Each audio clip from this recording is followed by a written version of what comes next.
बबनराव तायवाडे आणि लक्ष्मण हाके यांची परस्पर विरोधी भूमिका आहे।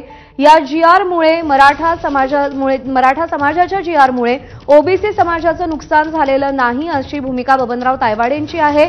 तर या जीआरमुळे ओबीसी आरक्षणाच्या नरडीचा घोट घेतला गेल्याची प्रतिक्रिया लक्ष्मण हाके यांनी दिलेली आहे। त्यामुळे ओबीसी नेत्यांमध्येच या मुद्द्यावरून एकमत नसल्याचं दिसून येतं। एकीकडे ओबीसी महासंघाचं साखळी उपोषण नागपूरमध्ये सुरू आहे। सरकारकडून जोपर्यंत आम्हाला कागदोपत्री आश्वस्त केलं जात नाही तोपर्यंत हे साखळी उपोषण सुरू राहील अशी भूमिका ओबीसी महासंघाची आहे। तर दुसरीकडे ओबीसी नेत्यांमध्येच मराठा आरक्षणासाठी काढलेल्या जीआरवरून परस्पर मतभेद दिसून येत आहेत। एकीकडे या जीआरमुळे ओबीसी समाजाचं नुकसान झालेलं नाही अशी भूमिका बबनराव तायवाडेंनी घेतली आहे। तर या जीआरमुळे ओबीसी आरक्षणाचा गळा घोटला गेलाय, नरडीचा घोट घेतला गेलाय अशी प्रतिक्रिया लक्ष्मण हाके यांनी दिलेली आहे। त्यामुळे आता या जीआर नंतर, मराठा आरक्षणाच्या जीआर नंतर ओबीसी संघटनांकडून पुढे नेमकी काय पावलं उचलली जातात याकडे लक्ष असेल।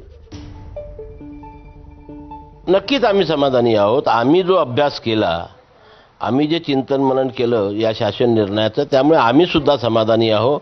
आणि मी हमखास सांगू शकतो की ओबीसीच्या आरक्षणाला कुठेही धक्का लागलेला नाही।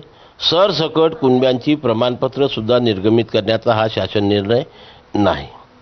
तर कारण असं की ज्या कुण्या व्यक्तीला कुणबी मराठा कुणबी किंवा कुणबी मराठा जातीचं प्रमाणपत्र हवं आहे त्या व्यक्तीला जी सध्याची प्रचलित पद्धत आहे त्या पद्धतीमधूनच जायचं आहे।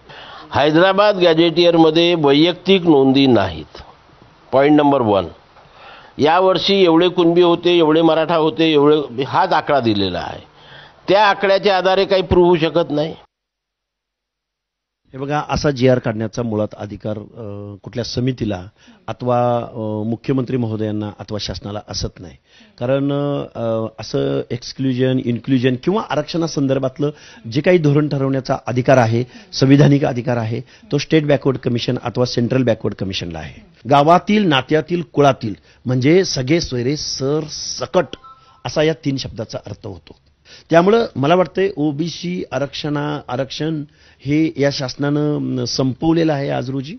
आणि जे काही टेबलाखालून किंवा अवैधरित्या जे काही सर्टिफिकेट, बोगस सर्टिफिकेट या महाराष्ट्रात काढली जात होती त्या सर्टिफिकेटला बढावा देण्याचं काम महाराष्ट्र शासनाच्या या जीआर अन्वये झालेलं आहे। जीआर काढला असं म्हणा ना। जीआर काढलाय,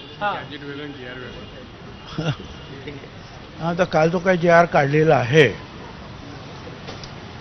त्याच्याबद्दल आम्हा ओबीसीचे जे काही नेते आहेत आणि कार्यकर्ते आहेत त्यांच्या मनामध्ये फार मोठ्या शंका आहेत। तर आम्ही आता विचार करतोय कोण हरलं का, कोण जिंकलं का। आपल्या वतीने काय केलं जाणार आहे? नाही, आम्ही आता याच्यामध्ये जे आहेत वकिलांचा सल्ला घेतो आहोत।